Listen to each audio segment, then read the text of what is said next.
그간 예수님께서 이스라엘의 변방 지역인 갈릴리 지역에서 사역을 하셨죠. 그러다가 유대인의 심장부라고 할 수 있는 예루살렘에 입성하셔서 사역을 시작하십니다. 이때부터 유대 종교 지도자들과 그 충돌이 더욱 가열됩니다.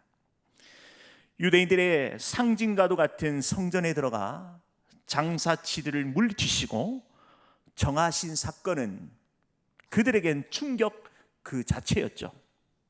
종교 지도자들은 도대체 예수라는 사람이 무슨 권세로 이런 일을 하느냐 묻습니다. 그러자 주님께서는 이들에게 직접 언급하지 않으시고 오늘 말씀과 같이 이 비유로 말씀하십니다. 이는 하나님의 구원의 계획 그리고 구속의 사역을 드러냅니다. 소위 악한 포도원 농부를 소개하시죠. 포도원 주인은 하나님이시고 포도 농부는 유대 종교 지도자들이죠. 주인에게 보내진 종들은 구약의 여러 선지자들입니다. 아들은 하나님의 독생자 예수 그리스도시죠. 한 사람이 포도원을 창설하고 포도원 농부를 세워 타국에 떠납니다. 그 후 소출을 얻도록 종을 보내죠. 그러나 농부는 종들을 때려잡고 그냥 돌려보냅니다. 이 일이 여러 차례 반복되고 심지어 하나밖에 없는 그 주인의 상속자 아들까지 죽이죠. 유대 종교 지도자들의 그 완악함을 보여주는 것입니다. 이 악한 농부들은 애초부터 이 포도원을 차지하려고 했던 것입니다. 결국 그들은 주인으로부터 진멸당하고 포도원은 다른 사람에게 넘겨지죠. 이 부의 말씀은 역사 그대로 말씀 그대로 이루어졌습니다. 오늘 본문을 통해서 함께 은혜 나누겠습니다. 먼저 1절에 예수께서 비유로 그들에게 말씀하시되 한 사람이 포도원을 만들어 산 울타리로 두르고 즙 짜는 틀을 만들어 망대를 지어서 농부들에게 새로 주고 타국에 갔더니, 포도원 주인이 이 포도원을 멋있게 짓고 먼 곳으로 떠납니다. 그리고 얼마 후 종을 보내어 그 세를 받도록 했습니다. 포도원 주인이 포도원을 개척한 후 투자한 자금을 회수하기 위해서는 그 상당한 기간이 걸립니다. 포도나무를 심은 지 적어도 5년은 지나야 상품적 가치를 지닌 열매를 맺을 수가 있죠. 4년 동안 포도원 소작인들은 아무것도 상납할 수가 없습니다. 오히려 포도나무 사이에 곡식을 심어 생계를 유지하거나 지주로부터 경제적 지원을 받아야만 했습니다. 포도원 주인이 포도원을 만들어 농부들에게 세를 주었다라는 것은 포도원에 필요한 환경만을 준비할 뿐 아니라 4년 동안은 아무 이익 없이 계속적으로 투자만 했다는 것입니다. 포도원 주인이 타국에 머문 기간은 포도원을 만들고 첫 소출이 발생하는 그 5년 정도의 기간을 가리키죠. 이는 포도원 주인은 농부에게 열매 맺을 수 있는 그 충분한 그 시간을 제공한 겁니다. 포도원 주인은 농부들에게 시작부터 끝까지 엄청난 호의를 베푼 것입니다. 이처럼 하나님께서는 이 땅의 모든 것을 창조하셨습니다. 그리고 우리에게 이 땅을 맡기셨습니다. 포도원을 만들고 산 울타리를 두르고 즙 짜는 틀을 만들고 망대까지 지으셨습니다. 이 땅의 모든 것이 하나님의 것이 아닌 것이 없죠. 하나님의 손길이 닿지 않는 것이 없습니다. 세상 사람들이 인정하든 인정 안 하든 진리를 거부할 수 없듯 하나님의 그 창조 사역을 알지 못할 뿐이지 부정할 수 없는 것이죠. 일반 자연 계시를 통해 알 수 있습니다. 하늘의 해와 달과 별 그 천체를 보고 바닷속 깊은 속의 생물들과 땅의 모든 식물들과 짐승들, 그리고 소우주라고 말할 수 있는 그 인간을 볼 때에 신묘막측하죠. 강한 우주를 연구하는 권위 있는 나사의 과학자들도 크리스찬들은 이렇게 하나같이 고백합니다. 하나님의 위대하고 완벽한 창조 사역에 감탄하고 찬양하죠. 하나님을 알고 하나님의 위대하심을 경험한다면 예배할 수밖에 없습니다. 지금 저와 여러분이 하나님께 예배드린 것 같이 하나님의 그 위대하심을 찬양하며 예배하는 것이죠. 하나님의 창조 사역을 부정하는 것이 얼마나 어리석습니까? 창조론의 대척점에 있는 지다론 주장자들은 그 이론을 명확히 뒷받침할 이 가정, 그 중간 개체가 없습니다. 예컨대 원숭이가 사람으로 진화했다면 원숭이와 사람의 중간 개체가 발견되어야 하는데 없다는 것이 문제죠. 진화론은 가설이지 과학이 아닙니다. 속아서는 안 됩니다. 반대로 창조론은 명명백백한 과학적 생물학적 증명 자료가 있습니다. 저와 여러분이 너무나도 잘 아는 DNA죠. 대부분의 생명체가 가지고 있는 입자 설계도 바로 유전자 정보인 것입니다. 이것은 이 창조론에서 지적 설계도라고 하는 것입니다. 하나님께서 선한 의도를 가지시고 말씀으로 이 세상을 창조하셨습니다. 할렐루야. 이 조물주가 이 세상을 창조하셨다는 것입니다. 예컨대 포도의 유전자는 씨에 담겨져 있죠. 농부가 씨를 뿌리고 가꾸어 포도 열매를 맺습니다. 달콤하고 새콤한 그 풍성한 이 포도 열매의 개체 유전자는 이미 씨 안에 다 담겨져 있습니다. 시간이 지나서 점점 발전하여 진한 것이 아닌 것이죠. 태초부터 하나님께서 유전자를 만드셨습니다. 마찬가지로 인간의 유전자를 보면 더욱 명확하죠. 자녀는 부모를 닮습니다. 혈액, 체질, 심지어 외형까지 닮아가죠. 피는 못 속인다는 말이 있죠. AI 시대에 발달된 그 최첨단 의료를 가지고서도 이 사람의 그 피 한 방울도 생산해내지 못합니다. 하나님의 그 창조 사역을 그 누구도 핑계치 못하는 것이죠. 온 세상을 하나님께서 말씀으로 창조하셨습니다. 이런 의미에서 성도는 참으로 복됩니다. 이 세상의 처음과 끝을 알고 있죠. 창조주 하나님 그 능하신 뜻에 따라 하나님 말씀 지적 설계도를 가지고 온 세상을 창조하심에 감사하며 아름답게 가꾸는 우리 복된 성도가 됩시다. 이어서 2절에서 3절에 때가 이름에 농부들에게 포도원 소출 얼마를 받으려고 한 종을 보내니 그들이 종을 잡아 심히 때리고 거저 보내었거늘 포도원 주인은 소작 농부들에게 소작의 일부를 요구하죠. 이때 소출이란 열매, 가시를 가리키죠. 결코 무리한 요구가 아닙니다. 자비로운 이 포도원 주인은 농부들에게 부담을 줄 리가 없죠. 이는 하나님 나라의 백성으로서 마땅히 가져야 할 행위인 것입니다. 이 땅의 모든 것들이 주님 손으로 베풀어 주신 은혜인 것입니다. 내 것이라고는 없는 것입니다.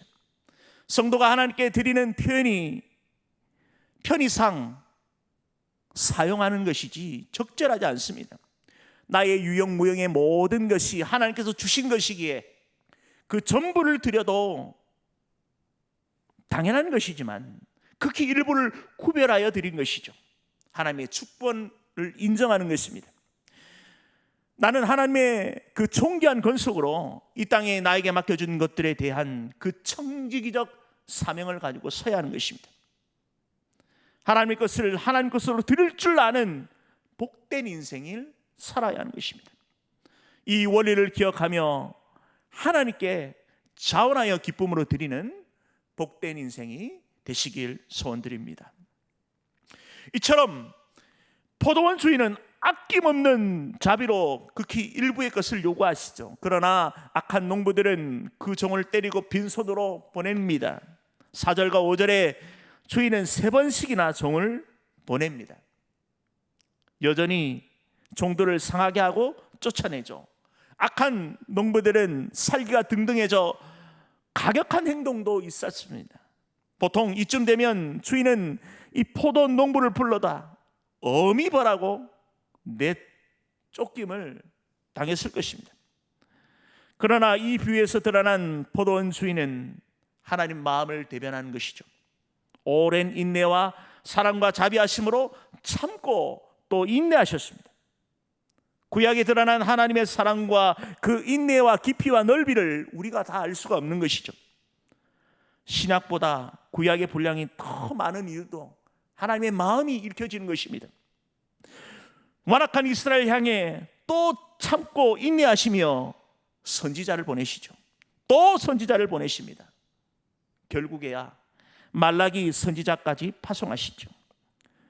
구약의 말씀을 읽어 내려갈 때에 구구절절한 하나님의 그 안타까운 그 사랑이 녹아져 있습니다. 그 위대한 사랑을 잊지 말고 가슴 찐한 감동으로 살아내야 하는 것입니다. 계속해서 애타는 그 심정으로 주인은 이제 아들까지 보냅니다. 6절에 이제 한 사람이 남았으니 곧 그가 사랑하는 아들이라 최후로 이를 보내며 이르되 내 아들은 존대하리라 하였더니, 결국 사랑하는 아들까지 보내죠. 여기서 사랑하는 이 번역된 이 아가페토스는 하나님과 그리스도 사이의 유일한 사랑을 의미하는 것입니다. 존대하리라, 바로 포도원 주인의 그 심적 상태를 여과없이 보여주는 단어인 것입니다. 주인은 농부들에 대한 그 일말의 기대를 가지고 계셨습니다. 그러나 그런 주인의 기대는 산산이 무너지죠. 7절에 그 농부들이 서로 말하되 이는 상속자니 자 죽이자, 그러면 그 유산이 우리의 것이 되리라 하고, 8절에 이에 잡아 죽여 포도원 밖에 내 던져졌느니라. 악한 농부들이 그 소유권을 차지하기 위한 것입니다. 당시 소작농을 받아야 할 주인이 3년 이상 나타나지 않을 때에 그 소작농이 그 땅의 주인이 될 수 있는 법이 있었죠. 악법을 이용하는 것입니다. 사람 눈은 속일 수 있어도 공의로우신 심판자 하나님의 눈을 피할 수 없는 것입니다. 손바닥으로 하늘 가릴 수 없죠. 얼마 동안은 사람도 세상도 속일 수 있다라고 자신만만합니다. 그러나 하나님 앞에서 속일 자는 없는 것입니다. 포도원 주인이 와서 이렇게 합니다. 9절 중반절에 그 농부들을 진멸하고 포도원을 다른 사람에게 주리라. 하나님의 엄중한 심판이 기다리고 있습니다. 결코 피할 수 없죠. 하나님은 살아계십니다. 하나님의 법은 반드시 하나님의 때에 하나님의 방법대로 이루어지는 것입니다. 하나님은 공의로 세상을 다스리시고 통치하시죠. 그 해답이 하박국서에 잘 담겨져 있습니다. 하박국 선지자가 하나님께 2가지 질문을 하죠. 하나는 왜 하나님께서 선민 이스라엘을 그냥 내버려 두십니까? 하나님께서 이스라엘을 언약 관계로 부르시고 영원한 하나님의 백성으로 삼아주셨는데 그 은혜를 저버리고 세상과 타협하며 타락하며 하나님 없는 삶을 살아가는 것 왜 내버려 두십니까? 답답한 심정으로 묻습니다. 2번째 질문입니다. 왜 하나님께서는 그 포악한 바벨론을 통하여 선민을 멸하십니까? 하나님의 공의의 그 잣대로 좀 더 하나님의 영광을 드러낼 만한 방법으로 선민을 벌하시는 것이 맞지 않습니까? 왜 악한 그 제약의 상징이라고 할 수 있는 그 시대의 바벨론을 가지고 왜 선민을 벌하십니까? 어쩌면 그 하박국의 그 절규의 소리가 여기까지 들리는 것 같습니다. 하나님께서 응답하시죠.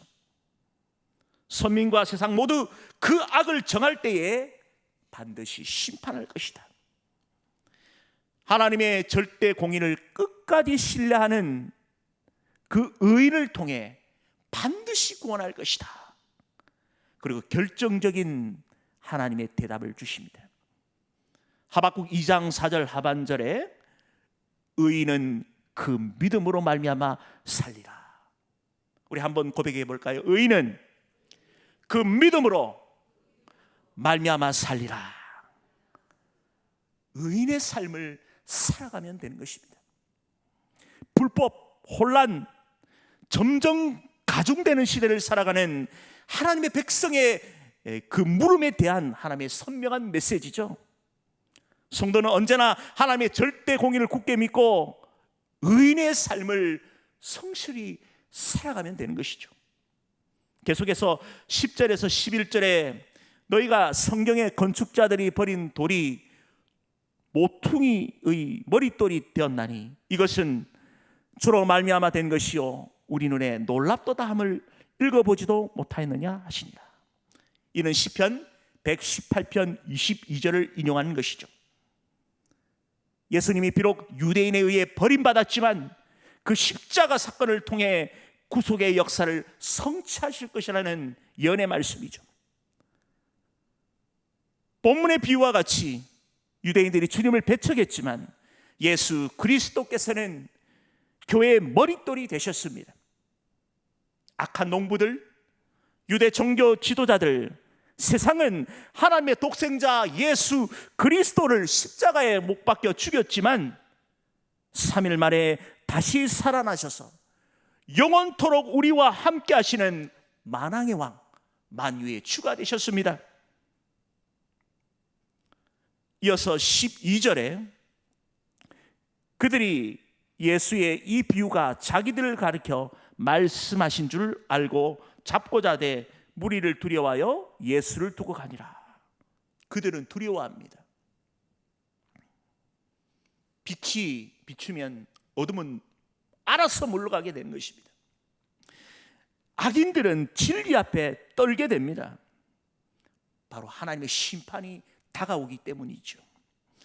본문과 병행 구절인 누가복음 20장 19절에는 이를 명확하게 뒷받침하고 있습니다. 무릇 이 돌 위에 떨어지는 자는 깨어지겠고 이 돌이 사람 위에 떨어지면 그를 가루로 만들어 흩으리라 하시니라. 위대한 말씀이죠. 마치 이 다니엘서에 나오는 그 뜨인 돌, 세상 왕국을 상징하는 큰 신상을 파괴하는 것처럼 교회의 머릿돌 대신 예수 그리스도께서 그 모든 원수를 파괴하실 것입니다. 여기서 주님은 배척한 아들에 대한 그 심판의 강도를 점점 강화시키죠. 악이 강할수록 하나님의 심판은 더 파괴적이고 더 강력해집니다.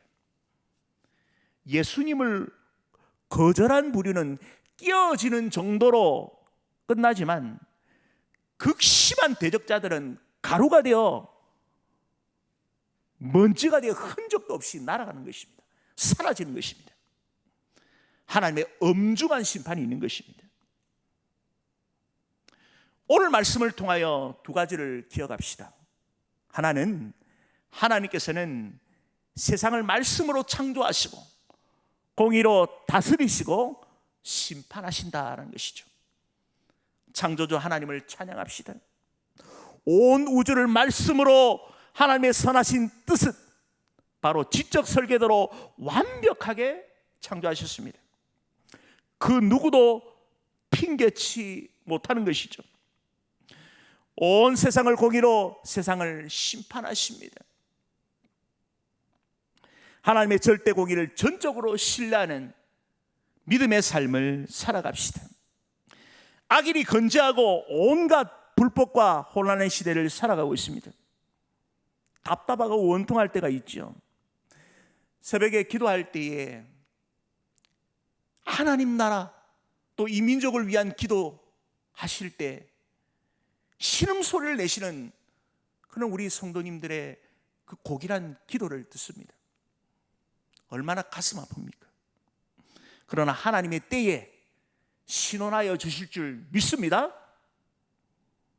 공의로 세상을 심판하시는 그 하나님, 그 통치를 믿고 나아갑시다. 이것을 신학적으로 신정론이라 합니다. 하나님께서는 전적으로 의로우신 분이시기에 이 세상을 정의롭게 통치하신다라는 신학적 정의죠. 전적으로 의롭고 공의로우신 하나님께서 세상을 바르고 의롭게 세상을 완벽하게 경영해 가심을 굳게 믿고 신뢰합시다. 또 한 가지는 성도인 우리는 이 땅에서의 의인의 삶을 잘 살아가는 그 사명이 있다는 것입니다. 하나님께서 우리 각자에게 맡겨주신 포도원이 있습니다. 여러분에게 맡겨주신 그 포도원이 무엇입니까? 어디 있습니까? 그 포도원은 반드시 하나님의 때에 하나님의 방법으로 가장 좋은 것으로 맡겨주실 것입니다. 지구촌에 82억이 넘는 사람이 살아가고 있습니다. 각자의 얼굴이 다르듯 하나님께서 맡겨주신 포도원이 다 다르죠. 우리를 믿고 신뢰하는 마음으로 그 시간과 재능, 배경을 다 맡겨주신 것입니다. 크고 작음을 비교하는, 또한 자랑치 말고 온전히 충성하는 포도원지기가 되어야 하는 것입니다. 다른 사람의 포도원이 규모가 어떻게 되는지, 또 어떻게 그 포도원을 경작하는지 그거 들여다볼, 그거 비교할 시간이 없습니다. 우리에게 주어진 그 시간을 가지고 최선을 다하면 되는 것이죠. 내가 맡은 그 포도원 하루하루를 최선을 다해야 하는 것이죠. 우리 주님 언제 오실 줄 모릅니다. 개인적 종말이든 전 우주적 종말이든 시간은 반드시 흘러가고 있습니다. 이 위대한 하나님의 그 심판대 앞에 선 우리로서 오늘 하루도 믿음 가운데 살아냅시다. 말씀을 맺겠습니다. 오늘 이 포도원 지기를 통하여 하나님께서 주시는 명확한 메시지가 있습니다. 바로 창조주 하나님, 절대 지존자 되신 그 하나님은 이 세상을 공의로 통치하시고 또한 반드시 하나님의 때에 심판하심을 굳게 믿고 나가야 하는 것입니다. 또한 내게 맡겨진 그 포도원을 열심히 가꾸며 행복하게 살아가는 의인의 사명을 잘 감당하시는 귀한 성도님 되시길 축원드립니다.